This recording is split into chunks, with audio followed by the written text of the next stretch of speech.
안녕하세요. 진업이 산부인과 원장 심상덕입니다. 어느 책에 보니까 유튜브를 많이 시청하는 분들의 연령대가 보통 20대, 30대, 그리고 10대 이런 순서로 많다고 그러더라고요. 아무래도 이제 40, 50대 분들은 이런 컴퓨터나 이런 거에 대해서 아무래도 좀 더 젊은 사람들보다는 덜 익숙하기 때문에 사용 연령이 사용자가 그렇게 많지는 않은 모양입니다. 그래서 20대나 30대 분들이 가장 관심 있을 만한 것이 무엇일까 이렇게 고민하면서 유튜브 영상을 어떤 걸 찍을지 생각을 해보게 되는데요. 그래서 오늘은 젊은 분들이 아무래도 관심이 있을 만한 내용이 원치 않는 임신을 피할 수 있는 피임에 대한 것 아닐까 싶어서 피임에 대해서 간단히 말씀을 드리려고 합니다. 그냥 뭐 진료 현장에서 이렇게 느꼈던 그런 것들에 대한 소감과 그리고 피임 방법에 대해서 간략하게 뭐 전체 피임법을 자세하게 말씀을 드리진 못하지만 뭐 알아두면 좋을 만한 상식과 또 기구에 대해서 보여드리고 알려드리려고 합니다. 성생활을 하는 분들이라면 뭐 미혼의 남녀든 아니면 기혼 남녀든 아마 거의 피임을 아마 하고 있을 겁니다. 피임을 할 필요가 없는 분들도 있긴 하죠. 난임인 분들이나 또는 폐경이 된 분들 그리고 뭐 섹슬리스 부부라고 하나요? 성관계를 거의 하지 않는 부부들의 경우 또 임신 중이나 임신하고 수유기간 이럴 때는 뭐 굳이 피임을 할 필요가 없습니다. 그러나 그런 지금 같은 특수한 몇 가지 경우를 제외하는 경우에는 출산을 뭐 여러 명의 아이를 낳는 게 아니니까 요즘은 한 명이나 두 명 정도 밖에 되지 않잖아요. 그래서 피임을 하게 되는 기간이 굉장히 길다고 볼 수 있겠습니다. 피임은 남자가 하는 게 있고 여자가 하는 게 있고 그리고 방법에 따라서 몇 가지가 있는데요. 남성들이 하는 피임법, 그러니까 피임 방법에 대해서 우선 말씀드리면 피임 방법은 영구 피임법 두 가지와 영구 피임법이 아닌 방법들 몇 가지로 나눌 수가 있습니다. 영구 피임법은 한번 피임을 하면은 다시 복원이 안 되는, 뭐 아주 안 되는 건 아니지만 이제 복원이 안 되는 그런 피임법들을 말하는데 이제 정관 수술과 난관 수술이 있습니다. 이 두 가지 방법은 영구 피임법이라고 해서 한번 하게 되면 복원이 어렵거나 하더라도 성공률이 낮습니다. 다른 방법들 흔히 많이 쓰이는 피임약이나 뭐 루프, 콘돔 이런 거는 중단하면은 임신을 할 수 있어서 영구 피임법이 아닌 피임법들입니다. 실패율의 측면에서는 그러니까 피임 실패율을 말하는 거죠. 그러니까 원치 않는 임신이 되는 경우를 말하는데 영구 피임법의 경우가 물론 당연히 피임 실패율이 가장 낮습니다. 그러나 영구 피임법을 제외하고는 피임 실패율이 낮은 방법들이 크게 세 가지가 있습니다. 첫째는 피임약을 쓰는 방법인데요. 이게 뭐 하루에 하나씩 28일 동안 계속 먹는 거죠. 그런 동그라미 이거는 뭐 그 사전 피임약은 아니지만 이런 식으로 약을 이제 매일 먹는 방법이 있죠. 물론 여성들이 하는 방법입니다. 두 번째는 자궁내 장치 또는 루프라고 부르는 것인데요. 이런 이물질을 잘 보이시나요? 이런 이물질을 자궁 안에 넣어서 피임을 하는 방법입니다. 역시 피임 실패율이 상당히 낮은 방법으로 알려져 있습니다. 세 번째는 임플란론이라고 해서 간혹 임플란트, 치과에서 하는 뭐 이에 삽입하는 임플란트로 발음 잘못하시는 분들이 있던데 임플란론이라고 합니다. 제품명. 이런 막대기 같은 거를 팔뚝 안에 삽입해서 하는 피임법. 이 세 가지 피임법이 피임 실패율이 작은 방법입니다. 공교롭게도 다 여성분들이 하는 방법이네요. 남성분들이 하는 피임법은 아까 말한 정관 수술하고 콘돔. 현재는 두 가지밖에 없고요. 남성들이 먹는 피임약 또는 주사제도 지금 개발 중이긴 한데 아직 성공해서 임상적으로 실제로 사용이 되고 있다는 얘기는 듣지 못했습니다. 연구 단계에 있다고 하네요. 지금 말씀드린 세 가지가 피임 실패율이 작은 방법이고 우리나라에서 많이 쓰이는 콘돔이나 또는 이제 살정제라고 해서 요 약은 살정제는 아니지만 뭐 이렇게 생겼어요. 이렇게 좌약 같은 거를 질 안에다 넣어서 하는 피임법이 있는데 그 방법도 조심해서 사용하기만 하면 뭐 실패율이 그렇게 높은 건 아닌데 아까 말씀드린 세 가지 방법보다는 피임 실패율이 높습니다. 그 외에 부작용은 없지만 실패율이 높은 방법들은 체외사정법이라고 하는 방법이 있는데 성관계 하다가 사정할 때 체외에다 사정을 하는 방법이 있고요. 또 하나는 배란주기법이라고 해서 배란기를 피해서 잠자리를 갖는 거죠. 이것도 피임 방법으로 쓰이긴 하는데 피임 성공률이 많이 낮습니다. 그래서 지금 말씀드린 두 가지는 올바른 피임이라고 하기가 어렵죠. 배란주기법과 체외사정법은요. 그래서 이 말씀드린 방법들이 피임 실패율에서 크게 차이가 있기 때문에 상황에 따라서 맞춰서 피임약이 적당한 경우일 수도 있고 자궁내 장치인 루프가 적당한 방법일 수도 있고 아니면 콘돔이나 살충제 같은 거를 사용하는 것이 더 나은 방법일 수도 있습니다. 그리고 지금 말씀드린 모두는 사전에 하는 피임법입니다. 그러니까 성관계가 일어나기 전부터 하고 있어야 되는 거죠. 피임약도 생리 초기부터 먹어야 되고 루프도 관계하기 전에 미리 끼고 있어야 되고 이런 식으로 관계를 하기 전에 하는 다 사전 피임 방법이고요.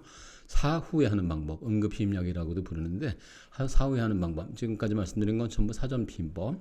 그리고 응급 피임약 또는 사후 피임이라고 쓰는 불리는 방법이 있는데 이거는 이제 약을 이렇게 한 알짜리 약을 성관계 하고 난 다음에 72시간 내에 먹는 게 있고 5일 이내에 먹는 게 있는데 이렇게 하는 방법이 있습니다. 그러니까 피임법은 크게 남자가 하는 방법이 있고 여자가 하는 방법이 있고 그리고 사전에 하는 방법, 사전에 성관계 하기 전부터 해야 되는 방법이 있고 성관계 하고 난 다음에 하는 방법이 있고 실패율에 따라서 실패율이 높은 방법이 있고 낮은 방법이 있고 그리고 다시 되돌릴 수 있는 방법이 있고 되돌리기 어려운 방법이 있어서 영구피임법과 영구피임법이 아닌 방법 이렇게 몇 가지 분류로 나누어집니다. 우선 영구피임법은 뭐 오늘 여기서 말씀드릴 만한 주제가 아니라서 생략하고 사전에 하는 피임법이면서 영구피임법이 아닌 것 중에서 현재까지 알려진 것 중에서는 가장 피임 실패율이 낮다고 하는 임플라논을 자세히 보여드리도록 하겠습니다. 아까 잠깐 보여드렸는데 아마 뭔가 너무 빠르게 지나가서 아마 못 보신 분들을 위해서 좀 자세히 보여드리면은요.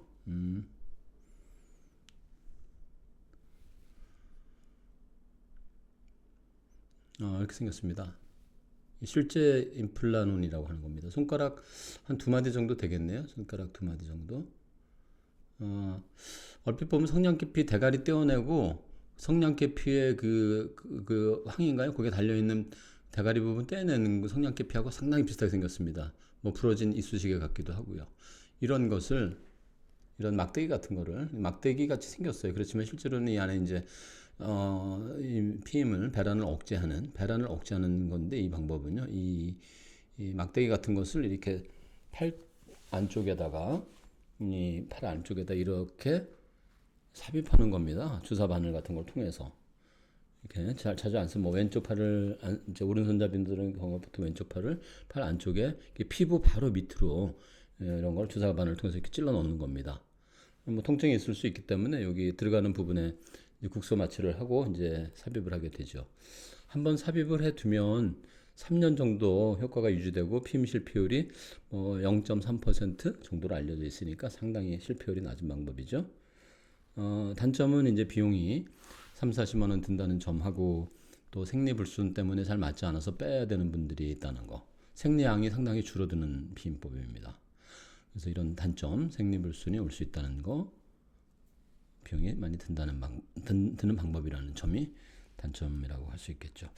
그리고 또 3년 뒤에는 빼야 되니까 이게 안에서 녹아서 흡수되는 게 아니기 때문에 상처 부분을 여기를 절개를 하고 빼내야 됩니다. 그러니까 흉터가 조금 남게 되죠. 점처럼 남게 됩니다. 몸속에서 어디 딴 데로 돌아다니는 거 아니냐 걱정하시는 분들이 있는데 그런 건 아닙니다. 몸에 피부에 들어가 있으면 항상 그 자리에 있게 되고 다른 데로 갔는지는 이렇게 만져보면은 이렇게 겉에서 이렇게 만지면 만져집니다. 이게 하는 분들이 그렇게 많은 피임법은 아닙니다. 실패율이 낮은 방법 두 번째, 피임약을, 그러니까 매일 약을 먹는 거. 아까 말한 사전 지금 샘플이 없어서 제가 못 보여드리는데 약을 먹는 방법이 있는데요. 이 방법도 역시 피임 실패율이 꽤 낮아서, 상당히 낮아서 한 1%에서 3% 정도 봅니다. 상당히 효과적인 방법이죠. 단점은 약을 매일 먹어야 된다는 거. 하루도 빼놓지 않고 매일 먹어야 돼요. 약을 한 달 내내. 하루나 이틀, 하루 정도 빠지면은 사실 그냥 이어서 약을 좀 먹으면 되고 크게 효과가 떨어지는 건 아닌데, 약을 이틀만 빠뜨리게 되면 피임 실패율이 굉장히 올라갑니다. 약을 거의 안 먹은 것과 비슷하게요. 이 피임약은 피임약을 먹어서 배란을 억제하는 방법이기 때문에 기본적으로 배란이 되지 않아서 거기에 따르는 여러 가지 문제들이 생길 수는 있습니다. 생리불순이 약간 올 수도 있고, 또 여성들의 경우에 피부 트러블이 생기는 분도 있고, 위장이나 간의 부담을 초래할 수 있다는 점이 단점인데, 약에 대한 거부감 때문에 우리나라에서는 그렇게 많이 쓰이진 않고 있습니다. 장점은 언제든지 끊으면 배란이 기능이 돌아와서 임신할 수 있다는 거, 그리고 비용이 상대적으로 저렴하다는 것, 그리고 외국에서는 그렇지 않지만 우리나라에서는 의사의 처방전이 필요 없기 때문에 약국에서 약을 본인들이 원하면 가서 사서 먹을 수 있다는 거, 다 장점이겠죠. 그만큼 구입하기 편하니까요. 물론 피임약도 종류가 다양해서 호르몬 함량이 높은 것과 낮은 것, 그러니까 말하자면 고급과 고급이 아닌 것들이 있어서 종류가 굉장히 많습니다.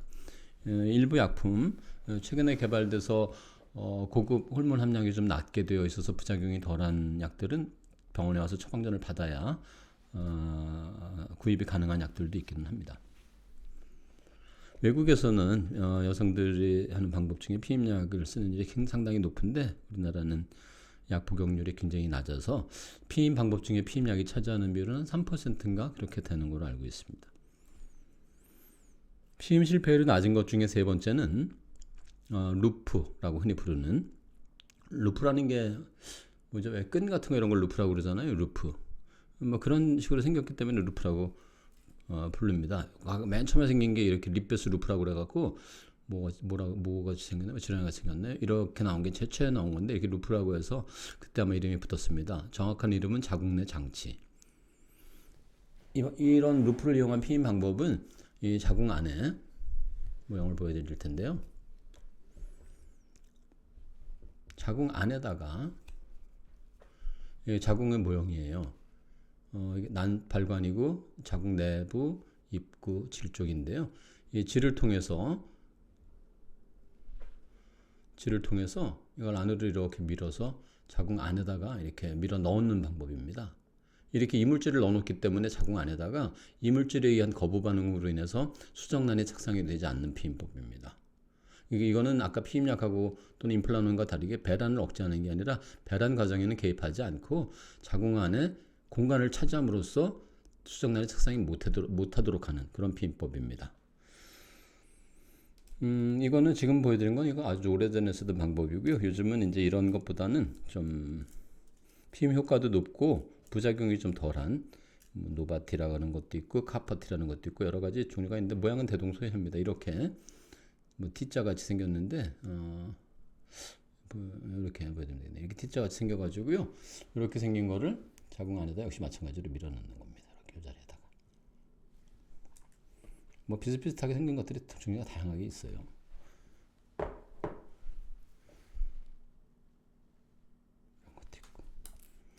그리고 이제 이 루프의 단점은 이제 피임 실패율은 이것도 피임약과 더불어서 상당히 낮은 방법입니다. 3%에서 5% 가량 굉장히 효과적 방법이고요. 피임약은 매일 먹어야 되는 번거로움이 있는 반면에 루프는 한번 끼우면 5년 정도 장기적으로 피임이 되니까 좀 비용 대비 저렴하고 약을 먹지 않아도 되니까 좀 편리한 점이 있죠. 다만 질을 통해서 자궁 안에다가 이물질을 넣어야 되기 때문에 염증 관련해서 더 골반염이라는 게 발생하기 쉽고 자궁박 임신이 되는 경우가 있다는 점. 그래서 자궁박 임신의 병력이 있는 분들은 사용할 수가 없죠. 또 이물질을 넣었기 때문에 거부 반응에 의해서 생리량이 많아지거나 생리 통증이 심해지는, 또는 허리가 아파지거나 하는 단점이 있습니다. 그런 단점을 줄여주기 위한 게 이런 미레나라고 하는 루프인데, 이거는 루프 효과와 안에 여기 중간 부분에 아까 임플란트 보여드린 것과 비슷하게 생긴 부분이 있죠. 맞습니다. 거기서 호르몬이 같이 분비가 되기 때문에 피임약하고 루프를 합쳐놓은 것과 비슷합니다. 그래서 생리량이 늘어나는 단점 같은 것을 많이 줄여준 방법이죠. 피임 효과도 더 높고요. 대신 이거는 비용이 30-40만 원으로 많이 드는 단점이 있습니다. 루프의 삽입은 일반 루프의 경우에는 병원마다 다르지만 10만 원 안팎 되는 걸로 알고 있는데, 이거는 그 서너 배 정도 되는 가격이니까 비용적인 측면에서는 좀 더 드는 거죠.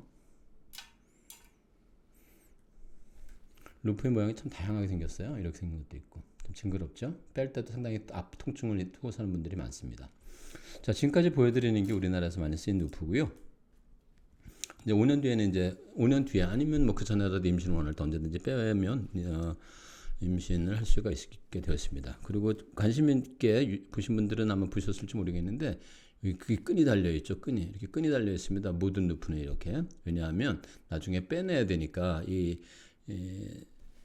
끈 부분이 이렇게 루프가 이렇게 안에 들어가 있어도 끈 부분이 잘 안 보이는데, 사진에서는 화면에서는 잘 안 보이는데요.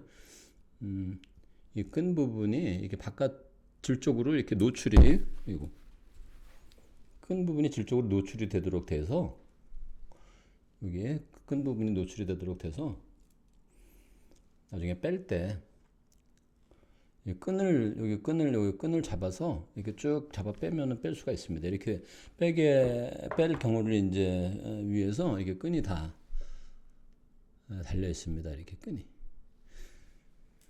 자, 그런데 이거는 동그랗게 생겼죠. 원형 루프예요. 녹이 잘 쓸지 않는 뭐 스텐 같은 걸 만들어진 것 같은데, 쇠인데 끈이 없죠. 동그랗게 생겼고. 이건 중국에서 쓰이는 루프입니다. 중국제 루프. 지금 보여드린 건, 아까 보여드린 것들은 다 우리나라에서 과거에 또는 요즘에도 사용되고 있는 루프들인데, 이거는 우리나라에서는 사용이 되지 않는 루프입니다. 제가 가지고 있게 된 이유는, 루프를 이제 외국 중국에 사시던 분들이, 중국 분들이 이제 저희 병원 근처에 좀 중국 분들이 많이 사시거든요. 동네의 특수성 때문에 연희동 쪽이 화교라 그러나요? 분들이 많이 살아요. 그래서 중국 분들이 가끔 이제 루프를 빼러, 가게에 껐던 걸 이제 빼러, 왜냐하면 뭐 피임할 필요가 없는데 폐경이 돼서 이제 불편하니까 빼러 이제 오시죠. 사실 빼기가 어려워요. 왜냐하면 끈이 없기 때문에. 특수 기구 꼬챙이 같은 거를 자궁 안에다 넣어서 이렇게 갈고리 같은 걸로 이렇게 잡아 빼야 되는데, 빼기도 쉽지 않고 상당히 위험하고 빼지 못할 수도 있습니다. 그러면은 뭐 평생 끼고 살아야 되죠. 불편한 채로. 왜 이렇게 끈도 없이 만들어 놨는지는 잘 모르겠는데, 아마 제 추측이지만 중국은 뭐 지금은 아마 폐기했다고 들었는데, 한전해갖고 정책이라서 하나 낳고 나서는 그냥 영구에 피임하는 것처럼 그냥 평생 끼고 있고 빼지 못하게 아예. 그래서 끈이 아마 안 달려 있는 거 아닌가 이렇게 생각합니다. 그러니까 끼면 그냥 평생 끼고 사는 거예요. 빼는 걸 전제로 만들어낸 게 아니라. 그걸 보면서 참 중국이 그렇게 그런 이런 뭐 거의적 어떤 선택의 여지가 없이 이렇게 강제적인 아주 영구 피임법에 가까운 방법을 강제한다는 점에서 좀 의료적인 점에서는 굉장히 좀 후진국이구나 이런 생각을 그때 빼면서 했었습니다. 뭐 이런 루프들이 요거랑 조금 다르게 생긴 것들도 몇 가지 있는데, 비슷하게 생겼은 이렇게 생긴 건 다 중국제 루프입니다. 자, 그래서 루프가 여기까지가 세 가지가 피임 실패의 작은 방법들이고요. 자, 콘돔 이제 많이들 이제 많이 쓰이는 방법이죠. 우리나라에서 많이 쓰이는 방법이 이제 아까 말한 체외사정법이나 배란주기법, 그리고 콘돔인데요. 콘돔은 뭐 아시겠다시피 남성이 할 수 있는 거의 유일한 방법이고, 아마도 모양은 거의 다 보셨을 것 같은데 굉장히 종류가 다양하죠. 이거는 콘돔의 목적으로보다는 이제 초음파 검사할 때 탐촉자에다가 끼우기 위한 목적으로 콘돔하고 비슷하게 만들어진 거고요. 실제로 이거는 피임을 위한 콘돔은 아닙니다. 콘돔처럼 생겼지만 어쨌든 뭐 설명을 드리기 위해서 갖고 왔어요. 콘돔은 이렇게 얇은 막, 라텍스라고 하죠. 얇은 막으로 이렇게 남성 성기에 씌워서 정자가 나와서 자궁 안으로 들어가지 못하도록 하는 차단하는 막입니다. 콘돔. 남성용 콘돔도 있고 페미돔이라고 해서 여성용 콘돔도 있는데, 여성용 콘돔은 그렇게 많이 사용되지는 않고 남성용이 콘돔이 거의 대부분 차지하고 있습니다. 이 콘돔의 피임 실패율은 5%에서 15%로 봅니다. 상당히 높죠. 5%에서 15% 변동폭도 크고. 장점은 그거죠. 비용이 일단 저렴하다는 거. 그리고 편하다는 거. 뭐 쉽게 사가지고 바로 착용하면 되니까요. 피임약처럼 뭐 한 달 내내 먹는 것도 아니고, 루프처럼 비용을 들여가지고 끼고 여성들이 고통을 겪을 필요도 없고, 남성들이 하는 방법이기도 하고, 남성들이 한다는 것도 상당한 장점이죠. 피임이 여성들만의 책임은 아니잖아요. 남녀 공동의 책임이지. 대신 임신하면은 그 대가를 크게 치르는 건 주로 여성들이죠. 뭐 출산하는 것도 그렇고, 원치 않는 임신으로 낙태하는 것도 그렇고. 어쨌든 이 콘돔은 이렇게 편한 방법이면서 비용도 적게 드는데 왜 이렇게 많이 추천을 하지 않냐면은, 그리고 왜 하냐면 이게 피임 실패율이 높기 때문이에요. 보기보다. 왜냐면은 이런 콘돔을 꼈는데 어떻게 임신이 되나 생각하실 분이 있을지 모르겠지만, 불량 콘돔이 있어서 터지는 경우도 많고, 이게 찢어져 가지고 오는 분들 가끔 있어요. 빠져 가지고 오는 분도 있고요. 콘돔 빠져 가지고 안 나오니까 병원에 와서 빼러 오시는 분들이 가끔 있어요. 그리고 상당히 질기긴 한데 이게 압력이 상당히 가해지면 이게 터질 수가 있어요. 풍선 터지듯이. 그래서 콘돔의 끄트머리에는 항상 정액들 담아둘 수 있는 이렇게 또 볼록 넣은 주머니가 있는데, 거기에 공기가 차지 않도록 이렇게 빼서 그 다음에 밀착해서 착용을 해야 터지는 일이 없는데, 그냥 그렇게 끼우지 않으면 터질 수가 있습니다. 뭐 근데 성관계 등에 뭐 이런 걸 다 세세하게 하지 못하고 그냥 막 경험 없이 하는 경우도 많아가지고, 미처 그걸 이렇게 막 밀착되지 않게 끼다 보면 터질 수 있고요. 또 가장 크게 이게 실패율이 15%까지 높게 된 이유는, 콘돔은 처음 관계하기 전부터, 삽입하기 전부터 삽입이 완전히 끝날 때까지 착용을 하고 있어야 되는데, 많은 남성들이 조사에 의하면 사정할 때, 그러니까 콘돔을 착용하지 않은 상태로 성관계를 하다가 사정할 때 그때 임박해서 콘돔을 끼우는 경우가 많다고 합니다. 그러니까 그 전에, 사정하기 전에도 사실은 소량의 정자가 나오는데, 많은 정자가 아니기 때문에 그렇게 뭐 임신율이 아주 높은 건 아니지만 어쨌든 일부 나오는 정자 때문에 임신이 될 수가 있어요. 그래서 15%가 되는 겁니다. 그리고 끝까지 착용을 하고 있어야 되는데 또 사정하자마자 빼기도 하고, 그리고 일부러 빼지 않아도 남성의 성기는 사정이 끝나면 여성과는 다르게 바로 퇴축이라고 하죠. 바로 발기가 끝나기 때문에 이게 금방 성기가 줄어들면서 이게 콘돔이 상당히 보기보다 이게 상당히 넓고 크거든요. 이게 굉장히 이게 해보면 탄력도 굉장히 넓은데, 그래서 잘못하면 쑥 빠져버립니다. 이게 성기가 줄어들면서. 그러면 결국은 제대로 피임을 효과를 기대하기가 어렵겠죠. 안에서 빠져갖고 흘러나오게 되니까. 그래서 콘돔은 잘 사용하면 실패율이 5% 정도지만 크게 높게는 15%까지 되는 겁니다. 잘만 사용하고 다른 걸 쓸 수 없다면 콘돔을 조심해서 쓰는 것도 추천하는 편이긴 합니다. 그리고 역시 콘돔하고 비슷하게 실패율이 좀 높은 편이지만 그래도 피임 방법으로 인정받는 건 살정제.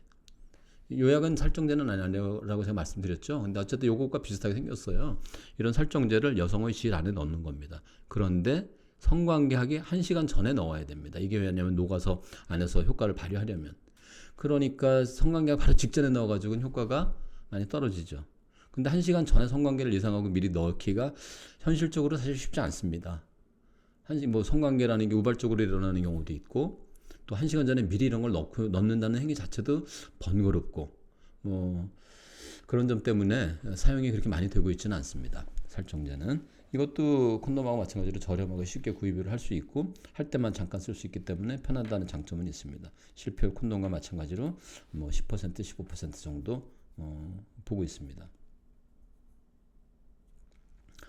그리고 요즘에 특히 많은 방법인데, 왜냐하면 이게 전에도 사실 도입된 지가 꽤 됐는데, 이게 알려지기를 아마 최근에 알려져서 아마 그런 것 같은데, 이제 사후 피임약, 응급 피임약. 이렇게 하나를 먹는 거니까 상당히 편하죠. 그리고 성관계 했을 때만 먹으면 되고요. 72시간 내에 먹으면 되니까 아까처럼 사전에 뭐 콘돔을 착용하거나 살정제를 넣는 것보다는 성관계가 하고 난 다음에 뭐 72시간, 그러니까 3일 내로 약만 사서 먹으면 되니까 상당히 편한 점이 있습니다. 문제는 피임 실패율이 높다는 거예요. 이 약은. 왜냐하면 이 살정제란다. 이 사후 피임약의 피임 기전은 말하자면 그 수정이 일어나지 않도록, 아니 착상이 되지 않도록 이제 내막의 상태를 굉장히 나쁘게 만드는 거예요. 약을. 내막 상태를 굉장히 철벽을 쌓는 거죠. 내막에다가. 수정란이 착상하기 이게 어렵도록 내막의 상태를 굉장히 나쁜 밭으로 만드는 거예요. 그래서 약을 먹었다고 해서 반드시 그 효과가 나타나지 않기 때문에 피임 실패율이 30%까지 높다고 알려져 있습니다. 그게 이 사후 피임약의 가장 큰 단점이죠. 뭐 병원에 와서 처방을 받아야 된다는 것도 번거롭게 하는 요인 중에 하나이기도 하지만 하나를 먹으면 된다는 점, 사후에 하면 된다는 점 때문에 편하긴 한데 피임 실패율이 높다는 점 때문에, 그리고 약이 호르몬 함량이 많이 들어 있습니다. 약은 하늘이지만. 그래서 그런 점이 이 사후 피임약의 단점이라고 할 수 있는데요. 요즘 사용 빈도가 굉장히 늘어나고 있습니다. 아까 말씀드린 체외사정법이나 배란 주기법 또는 콘돔이나 살정제하고 버금 그런 거에 비하면은 그러니까 그 아까 체외사정법이나 이런 배란 주기법에 비하면 실패율이 훨씬 적고, 그리고 간편하기 때문에 사용하는 분들이 꽤 있는 것 같습니다. 아마 낙태 수술, 그러니까 인공 임신 중절 수술을 줄이게 된 기여한 점도 꽤 있는 것 같습니다. 사후 피임약이고요. 배란 주기법하고 체외사정법이 피임 실패율이 높고 하면 안 되는 방법이라고 말씀드린 거는 아까 콘돔 설명드리면서 말씀드렸다시피 체외사정을 하더라도 이 전에 나온 정자가 있기 때문에 피임 실패율이 굉장히 높다는 거고요. 배란 주기법은 배란기라고 짐작되는 시기에 성관계를 피한다는 건데, 물론 그렇습니다. 배란기 피하면 피임 효과가 어느 정도 있지만 심지어는 그 생리 중에도 배란된 사례가 있다고 보고가 됐을 정도로 여성의 경우에 전 기간 동안에 임신이 가능하다라고 생각하면 됩니다. 생리 기간 중에야 사실 임신되는 경우가 케이스 보고될 정도니까 흔한 건 아닌데, 생리 중에 잠자리 하는 사람은 거의 없으니까 생리 끝나고 나서 직후와 생리하기 전에 얼마간 요때를 이제 안전한 기간으로 보고 성관계를 그때 이제 맺는 분들은 따로 피임을 안 하는데, 낙태가 이제 그러니까 원치 않는 임신이 발생한 경우에 이제 피임을 어떤 방법으로 했는가 이렇게 조사했을 때 많은 분들이 이런 체외사정법, 배란 주기법을 택한 분들이 아주 많았습니다. 그러니까 원치 않는 임신으로 많이 연결이 됐다는 거죠. 그래서 체외사정법이나 배란 주기를 맞춰서 하는 방법은 믿을 것이 못 된다. 그런 내용입니다. 사후 피임약을 이제 타러 오시는 분들이 종종 있고요. 타러 오는 게 아니죠. 처방전을 받으러 오시는 분들이 종종 있고, 처방전을 받으러 오실 때마다 이 피임에 대해서 이 사후 피임약을 또 자꾸 쓰면은 내성이 생겨가지고 피임 효과가 또 떨어집니다. 처음에 쓸 때는 효과가 어느 정도 그래도 되는데, 그리고 생각하는 것보다는 피임 실패율이 높다는 점 때문에 다음에 좀 사전에 먹는 피임약을 쓰거나 기혼 여성의 경우에 루프를 삽입하거나 하는 걸 추천을 드리고 있습니다. 많은 양의 호르몬제를 먹기 때문에 토하는 분도 있고 간 트러블이나 이런 것도 생길 수가 있고요. 외국의 경우에는 우발적 성관계, 예측하지 못한 성관계 때 많이 씁니다. 이걸. 그래서 응급 피임약이라고 부르는 거죠. 응급하게 써야 되니까. 우리나라에서는 사후 피임약으로도 알려져 있지만, 그래서 피임 방법은 이렇게 다양한 여러 가지 방법들이 각각 장단점이 있는데, 제일 원치 않는 임신을 피하는 방법은, 그러니까 부작용이 다 있는 대로 말씀드리면 부작용이 있으니까 부작용 없는 방법은 없냐 여쭙는 분들이 있는데요. 현재까지 부작용이 없는 피임법은 없습니다. 그냥 잠자리 성관계 안 하는 게 부작용 없는 유일한 방법이죠. 그건 피임이라고 할 수는 없지만, 그러나 이제 성관계를 하면서 출산을 할 수 없는 경우에는 어떤 방법이 되었든 피임을 잘 하시라는 겁니다. 아까 말씀드린 것 중에 가장 실패율이 적은 방법으로요. 낙태 수술, 인공임신 중절 수술이라고 부르는 낙태 수술은 피임 방법도 아닐 뿐더러 지금 말씀드린 이 피임 방법이 갖고 있는 단점들보다 월등하게 부작용이 높고 비용도 많이 드는 방법이라, 그 방법은 가급적이면 피해 갈 수 있도록 피임을 잘 하는 것이 좋겠죠. 여성들에게는 상당히 고통스러운 인생에서 고통스러운 순간이 되니까요. 그래서 피임을 성관계를 맺는 남성분, 여성분 모두 피임을 잘 해야 되는데, 특히 남성분들이 콘돔이 되었든 아니면 본인이 하기 어려우면 여성이 피임을 하도록 말하자면 환기를 시킨다 그럴까요? 또는 배려를 한다 그럴까요? 그렇게 할 수 있도록 해야겠습니다. 임신을 하는 대상은 여성분이라고 해서 남자들은 나는 피임에 대해서 크게 신경 쓸 필요 없다. 콘돔 같은 경우 성감을 떨어뜨린다고 해서 기피하는 분들도 꽤 있는데, 상당히 무책임한 것이고요. 임신은 남자, 여자 모두의 책임이라는 것. 그리고 항상 같이 의무를 지고 책임을 지고 행동을 해야 된다는 것 잊지 말았으면 좋겠습니다. 오늘은 젊은 분들이 관심 있을 만한 피임에 대해서 간단히 말씀을 드렸고요. 저희 병원에서는 이렇게 피임 잘 하라는 의미에서 피임 안 내면 이렇게 낙태 중절수로는 분들을 가끔 오시는 분들이 있는데 뭐 저희는 하지 않지만 이렇게 다양한 피임 방법에 대한 내용을 이게 실표율과 방법을 간단히 적어서 안내문도 드리고 있는 경우도 있는데 어쨌든 이런 정보들은 인터넷에 찾아보고 많이 있으니까 본인들한테 맞는 방법으로 잘 택해서 어떤 방법이든 효과적 방법으로 잘 하셨으면 좋겠습니다. 그래서 건강한 그리고 안전한 성생활을 즐기시게 되기를 바랍니다. 시청해 주셔서 감사합니다.